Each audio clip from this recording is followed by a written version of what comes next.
Agyapong aja anyaba bedru. Abusia mo akwa ban famra Agyapong Span TV. Agyapong aja anyaba bedru. NPP presidential candidate omo balloting no. Ane omo awie. Na omwie ye no sei na asi akwakusi.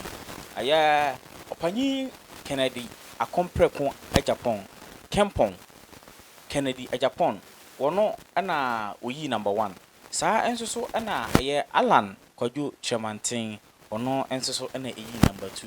Saa enso na Jogate ono na eyi number 3. Na Kwaju Poku enso eyi number 4. Number 5 enso Dr. Afriye Akoto, former agric minister. Ono na eyi number 5. Number 6 so Kwabena Agyapong. Kwabena Agyapong na eyi number 6 for NPP presidential aspirant ballot paper number no. Ono number 6. Sanso na Francis Adenimo enso number 7. Francis Adenimo number 7. Number 8 Kofi Konadu Apraku number 8. Na nia wodi honom number 9 no Junior Gugu enso Boachi Agyako.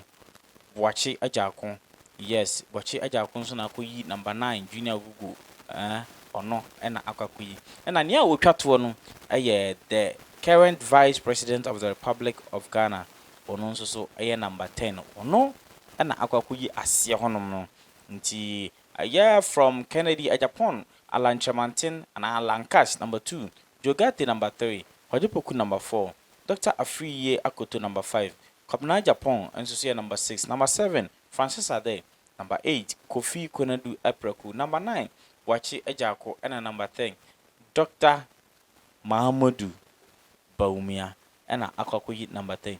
Nti this is how MPP presidential aspirant no omo elections ya mba be no ebekwa akoye.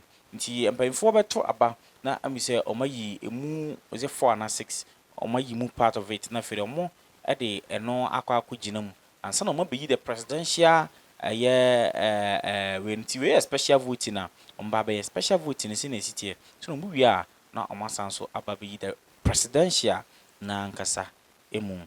Nti sei na Midifree the party quarters if war the MPP New Patriotic Party. Mejwadi ni na AC ahanom. Na mekoso aka mo sisi Bonsman TV.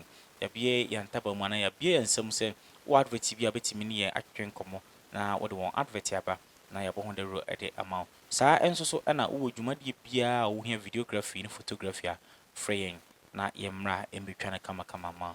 Dwumade ni na esi na makra mo emrepam no ebesan so edi komo. Bye bye.